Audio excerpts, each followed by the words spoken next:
सफ़र train का हो और रात का तो क्या ही हसीन बन जाता है। रात का सफ़र करने में बेहद मज़ा आता है।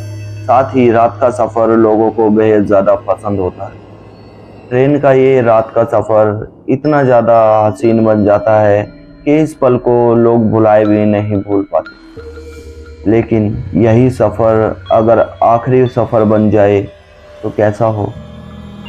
अगर जिन शक्तियों के बारे में आपने जाना हो, सुना हो, वही शक्तियाँ आपको अचानक से दिखाई देने लग जाए, महसूस होने लग जाए, आपका उन शक्तियों से सामना हो जाए, तो आपको कैसा लगे। ऐसा ही हुआ आदित्य के साथ भी। जब आदित्य अपनी दीदी के घर जाता हुआ एक स्टेशन पर उतर गया। चलिए जानते हैं आदित्य का ये है किस्सा और क्या हुआ आदित्य के साथ। जय भोलेनाथ। नमस्कार दोस्तों, मेरा नाम है शंकर और मैं सुनाता हूँ कहानियाँ। ऐसे ही किस्से और कहानियाँ जो मुझ तक आप सभी लोगों के बीच से कुछ लोग पहुँचाते हैं और उसे मैं अपनी आवाज़ में नरेट करके आप सभी लोगों तक पहुँचा देता हूँ।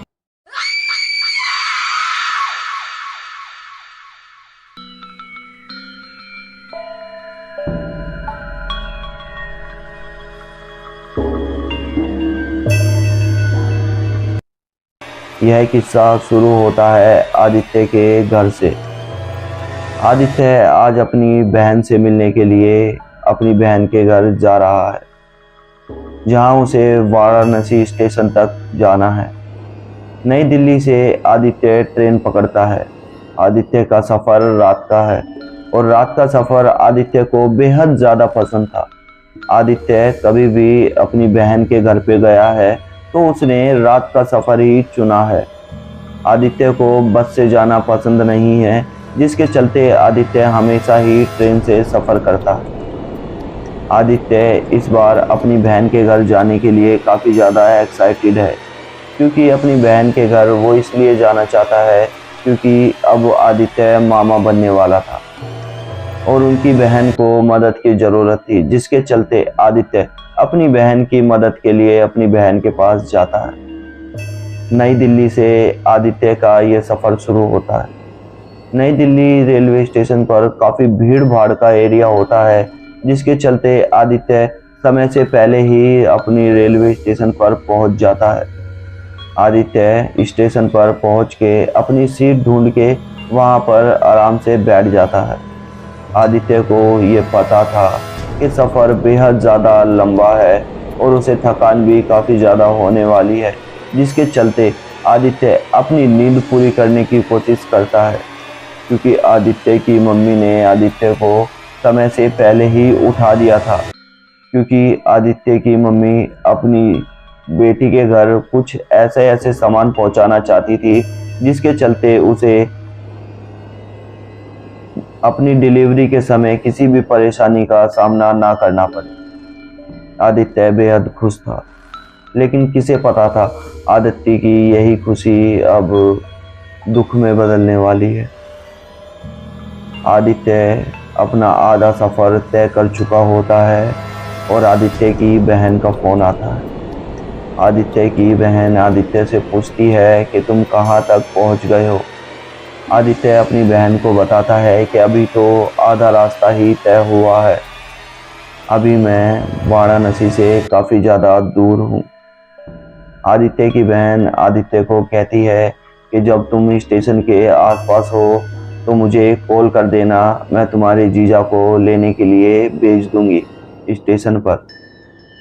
आदित्य को यह बात अच्छे से पता थी कि वाराणसी स्टेशन पे उतरते ही आदित्य को उनके जीजा मिल जाएंगे और जो उन्हें अपनी दीदी के घर ले जाएंगे। आदित्य वाराणसी स्टेशन के पास पहुंच गया था, लेकिन अनाउंसमेंट होती है कि यह ट्रेन अब वाराणसी स्टेशन पर नहीं रुकेगी, क्योंकि ट्रेन का रूट बदल दिया गया है और ये दादूपुर स्टेशन पर रुकेगी, जो कि वाराणसी स्टेशन से अगला ही स्टेशन था। इस स्टेशन पर ज़्यादा भीड़ भाड़ नहीं थी, सुनसान सा स्टेशन था।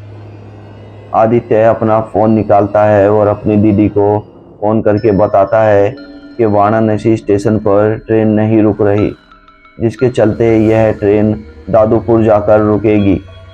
वहाँ जीजा को भेज देना और जीजा मुझे वहाँ से पिक कर लेंगे। आदित्य की दीदी बताती है कि तुम्हारे जीजा तो तुम्हें लेने के लिए निकल गए हैं और उनके पास मोबाइल भी नहीं है। चलो कोई बात नहीं, मैं अमित को कह देती हूँ, वो तुम्हें ले आएगा। उसका घर दादूपुर स्टेशन के पास ही था और वो आदित्य की दीदी का छोटा देवर था। आदित्य को अभी यह पता था कि उसे सीधा दादूपुर स्टेशन ही उतरना है। आदित्य की ट्रेन दादूपुर स्टेशन पहुंच जाती है और आदित्य ट्रेन में से अकेला ही उतरता है, क्योंकि दादूपुर स्टेशन की सवारी आदित्य के अलावा और कोई भी नहीं थी ट्रेन के अंदर। आदित्य जब स्टेशन पर उतरता है तो अपने चारों तरफ नज़र घुमा के देखता है। स्टेशन बेहद ही सुनसान था, यहाँ तक कि स्टेशन पर टीटी भी नहीं दिखाई दे रहा था। स्टेशन पर घोर अंधेरा होने की वजह से आदित्य को ठीक से कुछ दिखाई नहीं दे रहा था। स्टेशन की लाइट भी ब्लिंक कर रही थी, जिसकी वजह से आदित्य का दिल जोरों से धड़क रहा था। आदित्य अपनी बहन को फ़ोन करता है और उनसे पूछता है कि अमित कहाँ रह गया, मैं दादूपुर स्टेशन पर उतर चुका हूँ। अमित की बहन बताती है कि आदित्य की बहन बताती है कि अमित थोड़े ही देर में वहाँ पहुँच जाएगा। जब मैंने उन्हें कॉल की तो वो निकलने ही वाले थे। आदित्य थोड़ी देर वहीं आराम करने की सोचता है। वो स्टेशन पे लगे एक बेंच पे बैठ जाता है, लेकिन थोड़ी ही दूर उसे दिखाई देता है कि एक लड़की भागती हुई पटरी के बीच में जाकर खड़ी हो जाती है। दूर से दिखाई देने में वो लड़की लंबे बालों वाली और काफ़ी जवान दिखाई दे रही थी।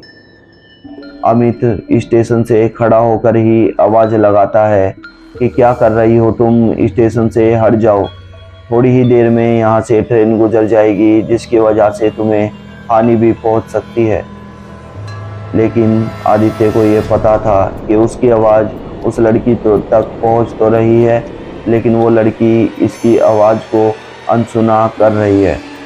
आदित्य अपना बैग वहीं सीट पे रखते हुए भागता हुआ उस लड़की की तरफ जाता है। आदित्य जब उस लड़की की तरफ भागता हुआ जा रहा था तो आदित्य का पैर एक पत्थर से टकरा जाता है। आदित्य एकदम से झुककर अपना पैर सहलाने लगता है और जैसे ही आदित्य खड़ा होकर देखता है, वो लड़की वहां पर नहीं थी। आदित्य इस बात को देखकर हैरान रह जाता है, क्योंकि दूर दूर तक घना जंगल था और लड़की बिल्कुल पटरियों के बीच में ही खड़ी थी। इतनी जल्दी लड़की कहाँ गायब हो सकती है। आदित्य वापस आकर अपनी सीट पर बैठ जाता है, लेकिन थोड़ी ही देर बाद जब आदित्य अपनी गर्दन घुमाकर देखता है तो वो लड़की आदित्य के पास ही बैठी हुई थी और आदित्य को घूर रही थी। आदित्य जब उस लड़की के चेहरे की तरफ देखता है तो उस लड़की के चेहरे पर काफ़ी चोट लगी हुई थी और उस लड़की के चेहरे से खून भी बह रहा था। आदित्य उसे देखकर एकदम ठहर सा जाता है, मानो उसके शरीर में बहते हुए खून को किसी ने रोक दिया हो, जिसकी वजह से आदित्य का शरीर भी काफ़ी ठंडा पड़ना शुरू हो जाता है। आदित्य उसकी तरफ देखता हुआ खड़ा होने की कोशिश करता है। इतनी ही देर में आदित्य के पीछे से आवाज़ आती है, आदित्य क्या ये तुम हो? आदित्य घबराता हुआ कहता है कि हाँ, ये मैं ही हूँ। वो और कोई नहीं बल्कि अमित था, जिसे आदित्य की बहन ने भेजा था। आदित्य अमित के साथ अब अमित के घर जा रहा है, लेकिन आदित्य उस हादसे को भुला नहीं पाता। आदित्य अमित को भी ये हादसा नहीं बताता है, क्योंकि उसे लगता है कि अगर मैं अमित को ये बात बताऊंगा तो अमित मेरा मजाक बनाएगा। लेकिन आपको एक बात बता दूं, इन बातों का जो अक्सर मजाक बनाते हैं उनका हकीकत में भी मजाक बन जाता है। आदित्य चुपचाप अमित के घर चला जाता है, लेकिन आदित्य अभी भी उस चीज को नहीं भुला पा रहा था। वो लड़की अचानक से पटरियों के बीच से गायब होकर आदित्य के पास कैसे आकर बैठ गई थी और उसके चेहरे पे ये घाव कैसे लगे हुए थे। आदित्य के दिमाग में सिर्फ यही चीजें चल रही थी। आदित्य अपनी नींद में चूर हो चुका था और अब आदित्य की आंखें भी बंद होने लगी थी। आदित्य अभी कच्ची नींद में ही था। आदित्य को अचानक से सरसराने की आवाज़ आती है। जब आदित्य अपनी आंखें खोलकर देखता है तो आदित्य को अपनी बेड के ऊपर वाले टांड से वही लड़की झांकती हुई दिखाई देती है और आदित्य एकदम चीखते हुए खड़ा हो जाता है। लेकिन आदित्य की चीख किसी को भी नहीं सुनाई देती। वो लड़की टांड से उतर के आदित्य की छाती पर आके बैठ जाती है और आदित्य अब दबा हुआ है। आदित्य हिलने की कोशिश करता है, चिल्लाने की कोशिश करता है, किसी को कुछ बताने की कोशिश करता है, लेकिन आदित्य के गले से आवाज़ ही नहीं निकल रही। आदित्य को उस लड़की ने दबा लिया था।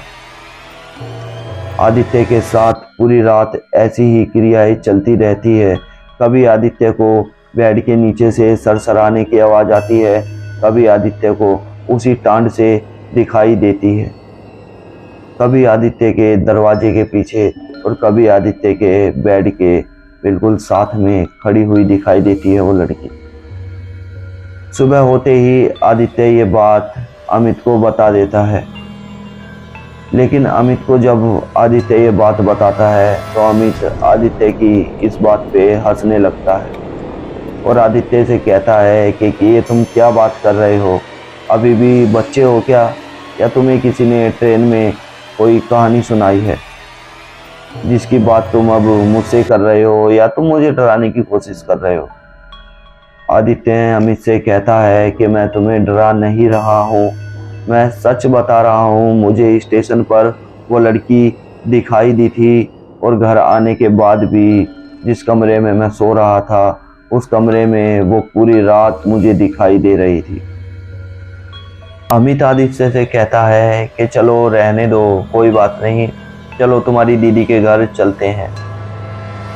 लेकिन आदित्य अब वहाँ से नहीं जाना चाहता था। आदित्य अमित से कहता है कि नहीं, मुझे कुछ दिन तुम्हारे साथ यहीं रहना है, जिसके बाद मैं दीदी के घर चला जाऊँगा। हालांकि आदित्य की दीदी का घर वहाँ से ज़्यादा दूर नहीं था, लेकिन आदित्य पता नहीं क्यों अब अपनी दीदी के घर नहीं जाना चाहता था। आदित्य दोपहर के समय कुर्सी पे बैठकर न जाने किसी से बात कर रहा था। अमित इस बात को देख लेता है और पास में जाकर आदित्य के कंधे पे हाथ रखता है और आदित्य से कहता है कि भाई किससे बात कर रहे हो यार, यहाँ तो कोई भी नहीं है। आदित्य उससे कहता है कि देखो ना, सामने वही लड़की बैठी है और मुझे ये बता रही है कि मुझे क्यों दिखाई देती है। जब अमित आदित्य से पूछता है कि हमें भी बताओ क्यों दिखाई दे रही है, तो आदित्य को वो लड़की मना कर देती है। कुछ समय बाद आदित्य की हरकतों में बदलाव आ जाता है। आदित्य न जाने क्यों घर में गोल गोल घूमने लगता है। कभी आदित्य जमीन पर लेटकर बुरी तरह से चिल्लाने लगता है, तो कभी आदित्य अमित की मम्मी के पास जाकर उन्हें कहने लगता है कि बहन तुम मेरी मदद करो, बहन तुम मेरी मदद करो। न जाने क्यों ये अजीबोगरीब हरकतें आदित्य कर रहा था। अमित को इन हरकतों को देखते हुए शक होता है और अमित आदित्य की बहन को फ़ोन करके इन सारी हरकतों के बारे में बता देता है। आदित्य की बहन वहाँ बैठी हुई घबरा जाती है कि यह अचानक से आदित्य के साथ क्या हो गया है, क्योंकि आदित्य काफ़ी सीरियस लड़का था जिसे मजाक मस्ती करना ज़्यादा पसंद नहीं था। आदित्य को अब गांव के एक तांत्रिक के पास ले जाया जाता है। तांत्रिक के पास ले जाने के बाद आदित्य को वहां गोलधारे में बिठा दिया जाता है और तांत्रिक अपने झोले में से हाथ डालकर एक पानी की बोतल निकालता है। वो तांत्रिक गंगा जल बता रहा था। उस गंगा जल की कुछ बूंदें अपने हाथ में निकालकर वो आदित्य की तरफ छिड़क देता है, यानी कि उसके शरीर पे डाल देता है और आदित्य का शरीर जहां जहां वो बूंदें पड़ती हैं वहां से जलना शुरू हो जाता है। अब अमित भी पहचान चुका था कि आदित्य जो बात कह रहा था वो सच थी। आदित्य की कही गई हुई एक एक बात और आदित्य जिस लड़की के बारे में कह रहा था वो सच था। तांत्रिक अब आदित्य से पूछना शुरू करता है कि तुम कौन हो, कहाँ से आई हो और तुम इसके शरीर में क्या कर रही हो। तब वो एंटिटी बताती है कि मैं इसके शरीर में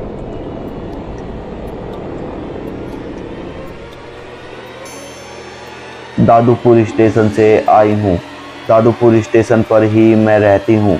कुछ सालों पहले किसी ने मेरा रेप कर मुझे पटड़ियों पे फेंक दिया था, जिसकी वजह से मुझे कोई भी नया लड़का दिखता है तो मैं उसकी जान लेने के लिए उसके शरीर में घुस जाती हूँ ताकि वो किसी और लड़की के साथ ऐसा ना कर सके।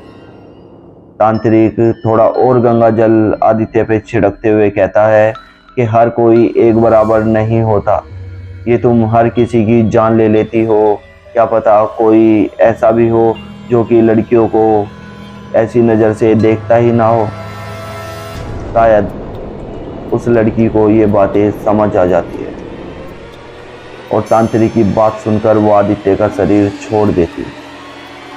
हालांकि आज भी दादूपुर स्टेशन पर उस लड़की को देखा जाता है, लेकिन आज तक उस लड़की ने किसी के शरीर में घुसने की कोशिश नहीं की है। आदित्य आज काफ़ी खुश है और आदित्य को उस एंटिटी के बारे में आज अच्छे से पता है कि वो कौन थी, कहाँ रहती थी और मेरे शरीर में किस वजह से वो घुसी थी। शायद अमित उसे तांत्रिक बाबा के पास ले जाने में थोड़ी देरी कर देता तो शायद पूरा परिवार आदित्य को खो बैठता। आदित्य की यह कहानी कैसी लगी आपको? यह कहानी मुझ तक तो अमित ने पहुंचाई है और आप लोगों तक मैंने। अगर आपको ऐसी ही कहानियाँ अच्छी लगती हैं, आपको दिलचस्प है ऐसी कहानियों में, तो प्लीज़ चैनल को सब्सक्राइब करें और कमेंट सेक्शन में हमें कोई ऐसी कहानी बताएं जो आपके साथ घटी हो या आप ऐसी कहानियों को जानते हो। वीडियो एंड तक देखने के लिए आपका बहुत बहुत धन्यवाद।